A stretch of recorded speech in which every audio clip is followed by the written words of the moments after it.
But Jim, before we get to AEW Dynamite, now is the happy portion of the show. Hold on. We now move on to the sad portion of the show. Yeah, do a nice funeral dirge. Dun, dun, dun, dun. Well, before we get to AEW Dynamite and we'll see if the ratings are a funeral this week. They're not in just yet as we are recording due to the holiday. But the Wrestling Observer newsletter, Jim, has released a star ratings, Dave Meltzer's official star ratings for AEW Forbidden Door on Long Island. We just reviewed that on The Experience. The Forbidden Door is on Long Island. We've located it. Yeah, I think it would be in Suffolk County, not Nassau, but that's another story. But You'd think it'd be like somewhere like Death Valley, Arizona. We found the Forbidden Door. No, it's over there on Long Island. I mean, honestly, it sounds like a club in the village, but let's go to these ratings. Next to the fucking Arby's. But before we go to the ratings, I'm not going to react in great detail to every single one of these ratings because we know now what we're getting. And what we're getting is you hear Dave or see Dave write or all the time about there's so many great matches. Hey, wait a minute. So many great matches today. There's so many great people are just inundated with great matches. So yeah. No, we're not. We're inundated with matches where people do a lot of shit in them. But here's an analogy, Brian. If a basketball player on a basketball team scores 20 points a game, then he's doing pretty good, right? He's doing all right, yeah. Okay, what about if he scores 20 points a game because he takes 80 shots and he only hits 10 of them? Then is he doing well? Is that a great basketball player? Perhaps not. Maybe not a great teammate either. Okay, so the point is, when there's so many matches where either shit just looks blatantly phony, or the goddamn booking doesn't make any sense, or nobody gives a shit why these guys are having this match, or nobody can tell who they're supposed to fucking root for, or they're supposed to root against, or everybody goes through it where they all look like they're the before picture in a goddamn Jack LaLanne ad for all you senior citizens out there. Google it, kids. He was a wrestler. Well, he was a pro wrestler. So see, there's even a connection. But they all survive everything from a nuclear blast to a goddamn impalement with fucking hot pokers. That doesn't make it a great match if it's unconvincing and phony and uninteresting because you don't care who wins or loses, and there's nothing on the line except more mark statistics. So these kind of matches that were on Forbidden Door are right up old Uncle Dave's great alley. As a matter of fact, maybe Tony has just got a new uncle. Uncle Ding Meltzer. All right. And Uncle Ding is going to rate highly everything that Tony does because this is the kind of matches that Uncle Ding thinks are great. So go ahead and let's hear it. Yeah, please don't start dinging with every star. That would be I won't be doing it. Jim? But wait a minute, is it a 6-star match? Wait a minute, now my tinnitus is acting up. Oh, shit. You know what that means, folks. We have to turn off Jim's mic. Oh, damn it. Ladies and gentlemen, let's go to these star ratings. Just making this shit up we've never done before. You know what that means. Jim, I will skip the pre-show because you didn't watch it, so I don't think it would be fair to judge these. Yeah, well, I'm not judging them anyway. I'm just laughing along with you. Well, Jim, in the opening match of the pay-per-view, MJF defeated Heckel 9 minutes and 50 seconds, 3.25 stars.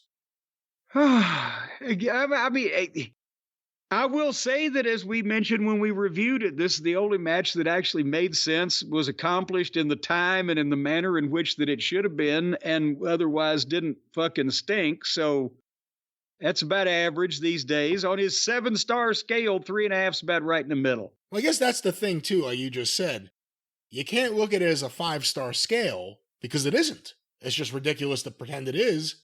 It's a 7-star scale now. So this is a middle of the road match. Mid, I guess you could say. It's mid. It was mid. Well, but it wasn't his fault because his opponent was hid. He was Hicchichero. He But was hid. He was hid from people's eyesight until right before he showed up. Nobody ever heard of him. As Jim Herd would say, what'd they do? Drop him in out of a helicopter? Jim, the Young Bucks and Kazuchika Okada defeated the Acclaimed and Hiroshi Tanahashi 13 minutes. Yeah. 3 3/4 stars. Oh boy, how we are seeing a backlash here from Uncle Ding, because there's all of his boys all wrapped up in one pretty little package with a bow on it and crotchless panties around it. Because there's the Buckaroos as his adopted nephews, and Okody and what's his name? Tanahashi. Well, they're the greatest wrestlers that have ever been. So it couldn't all have been the Acclaim's fault that they only got a mid rating. Is it that he's finally saying, hey guys, you gotta maybe change this shit up once a millennium? I'm just quickly looking through the review here. Bowens looked his best. Okada was super over. The crowd hated the Bucks. I just want to see if it says anything about... Wait a minute, that's our review. I just want to see if it says anything how bad certain people looked. It doesn't say anything about how bad Tanahashi or Okada looked in there. So, Jim, Daniel, I did this last time. Bryan Danielson beat Shingo Why don't we Takagi. just call him Daniel? Daniel is traveling tonight on a plane. I didn't understand when they made him Daniel Bryan. Why didn't they make him Daniel-san Bryan? Like the Karate Kid was Daniel-san, and you can kind of make that his thing. But let's go back to this. Bryan Danielson beat Shingo Takagi 19 minutes and 59 seconds. Every second of it sure Boy, was. was it. 4 3/4 stars. Oh, come on now. Oh, now wait, hold on here. What was that? Is he scoring by time, or was that? I will say that, to be quite honest, I didn't. The only thing about Danielson and Shingles was that it was longer than the previous two, but it wasn't appreciably more exciting, thrilling, chilling, bone rattling. Oh boy. But so now he can't insult Bryan his last year in the business. He doesn't want him mad at him. Tony Storm defeated Mina Shirakawa 11 minutes 38 seconds, 4 stars. Oh my. So the same thing that he used to give an average Flair and Steamboat match has now been awarded to Tony Storm and Mitsu Arakawa. They all hugged, and then they did a triple kiss on the lips. Well, except Luther. Well, then it would have been a quadruple kiss on the lips. But how would you have been able to tell his lips from his goddamn eyes or any other fucking hole in his melon-like head? Because he just kind of looks like somebody took an egg and stuck some shit in it, doesn't he? Zack Sabre Jr. defeated Well, Orange wait a minute. Cassidy. Back up here a second, because wasn't he taking some heat, old Uncle Dave, for defending this kiss as being part of long-term storytelling? He defends AEW stories more than most. And if they really wanted to fucking make an impact with the kiss, they should have had some tongues lolling around, playing some tonsil hockey. Well, again, hopefully without Luther. Zack Sabre Jr. defeated Orange Cassidy. They could have used his head for the puck. 16 minutes, 18 seconds, 4.5 stars. Oh, is there any...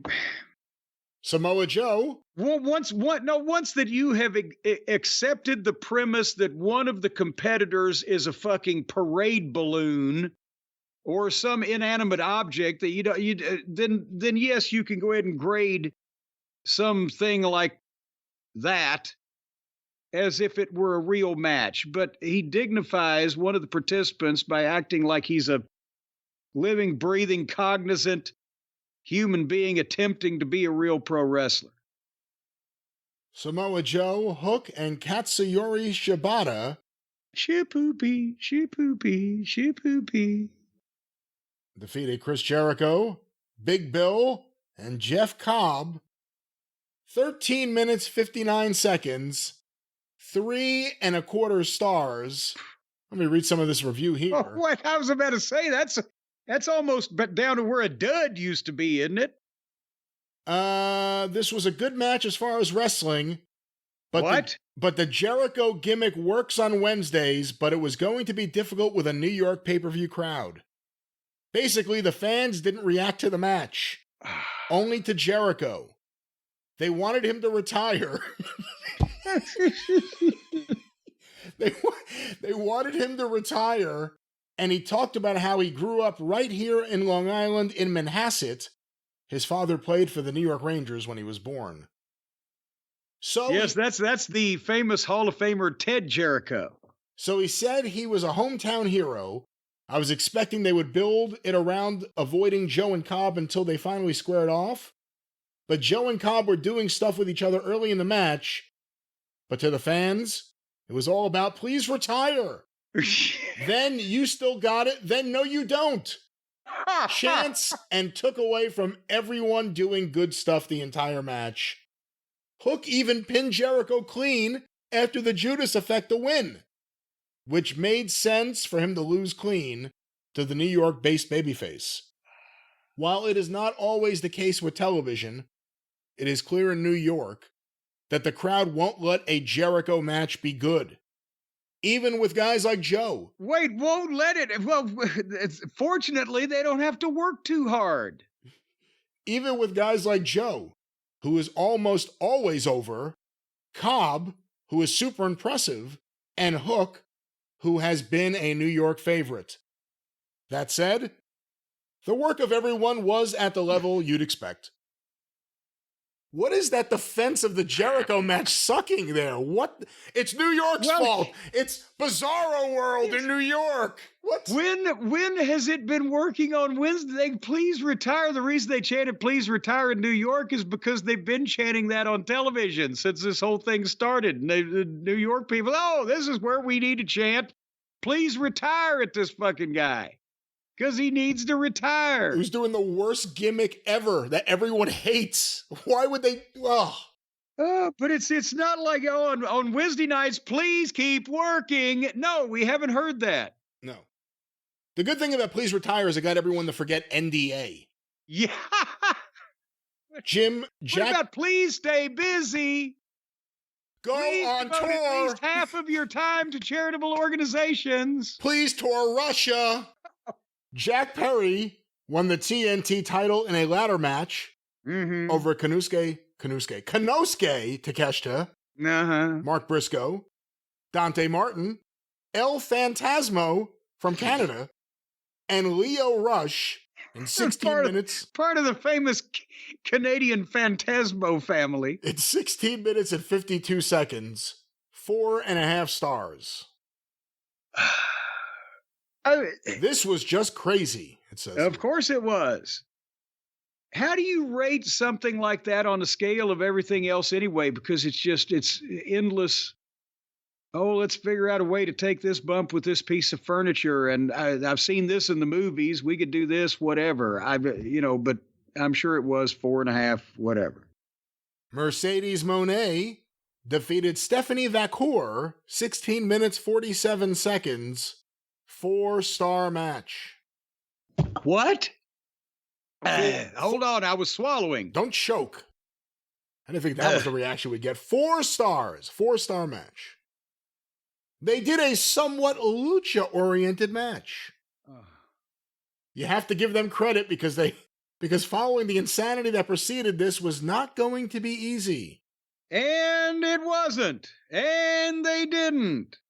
Except that the people gradually decided we dislike this Mercedes Moon so badly because of her annoying presence on our television that we're going to start cheering a shit out of this girl that we've never seen before, hoping that she kicks Mercedes' ass from here all the way back to Boston.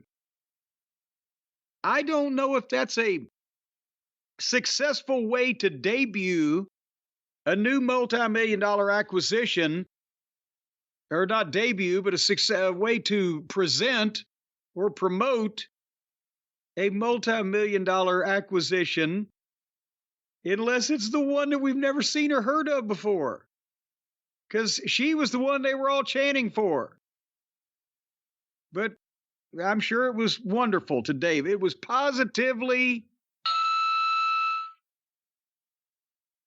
Tetsuya Naito You do and you'll clean it up. defeated Jon Moxley 17 minutes 3 seconds, 3-star match. Whoa! Is he beginning to make little statements? I think it's impossible to deny how bad that Moxley Naito match was, and it should be lower than 3 stars, and I think 3 stars is maybe his statement, but that match was a statement. Well, considering what he gives most everybody else, that's kind of a slap in the face. Yeah? I'm trying to see if he really critiques it much. No, he doesn't really explain it. He just says what happened in the match and the music they came out to. So he's slipping it in, hoping that they won't notice. He just won't come out in words and say, yeah, there was some fake shit that sucked in this, but... Naito went for a Frankensteiner off the top rope, but Moxley powerbombed him off the top. Not sure if this was selling, but Naito seemed out of it for a second, and took a while for him to fully recover. There were some issues in spots where they seemed not on the same page, but the match layout and build was good. All right. And finally, Jim, Swerve Strickland. And you know what? That Dalmatian shit didn't taste nearly as bad as what I was thinking it might. Remember early on, me and Dave went at it on Twitter because I said the Jelly Nutella match versus like Sean Spears was the worst match on the show, and he said it was the least good. It's a way to look at things with AEW. Finally, Jim, Swerve Strickland defeated Will Ospreay 27 minutes 4 seconds. Let me just make sure I got this right. 5.5 stars. All right, well, but there was lots of the aggressive parkour. They were tumbling and catapulting and somersaulting and moonsaulting their brains, and that's right down Dave's alley or up Dave's orifice of some description. Kazoo? Up his kazoo. There you go, Uncle Ding and his kazoo. That is an album. I dare somebody to take a picture of Uncle Dave with his bright red flaming hair that he dyed recently and mock up an album cover of Uncle Ding and his kazoo. And we will make you famous, whoever the fuck you are. Send it to us. But Uncle Ding and his kazoo like this kind of thing. So there you go. I mean, it was, you know what? It was probably the least bad match. I'll say that. After when it was finally over with, after they'd done everything to each other that they possibly could forever. And again, I have the poll results here from the Observer, and I know he sees them as being a big thing, but you look at who voted, it's less than 400 people. Well, that's a landslide compared to, he covers in detail these Joshi shows in Japan in somebody's apartment, and 27 people vote in his poll of what the best thing was on it. Well, according to this poll, 309 thumbs up, 1 thumb down, 18 thumbs in the middle. The only match that received more... Where did the middle and index finger go while the thumb was in the middle? Well, Swerve Strickland versus Will Ospreay received 272 votes as best match. No other match got 7 votes. So the fans really liked it too. The Observer fans who vote in this. And apparently... I'm not saying that they shouldn't have liked that match better than the other matches, but 5.5 stars on Uncle Ding's part. I think he's on a 7-star scale. He may have flipped his kazoo on a 7-star scale, and they kicked out of lots of finishers, and that's the key. If you kick out of tons of shit you shouldn't at the very end, that'll give you at least another half star or so. Yeah. So they should have gone further.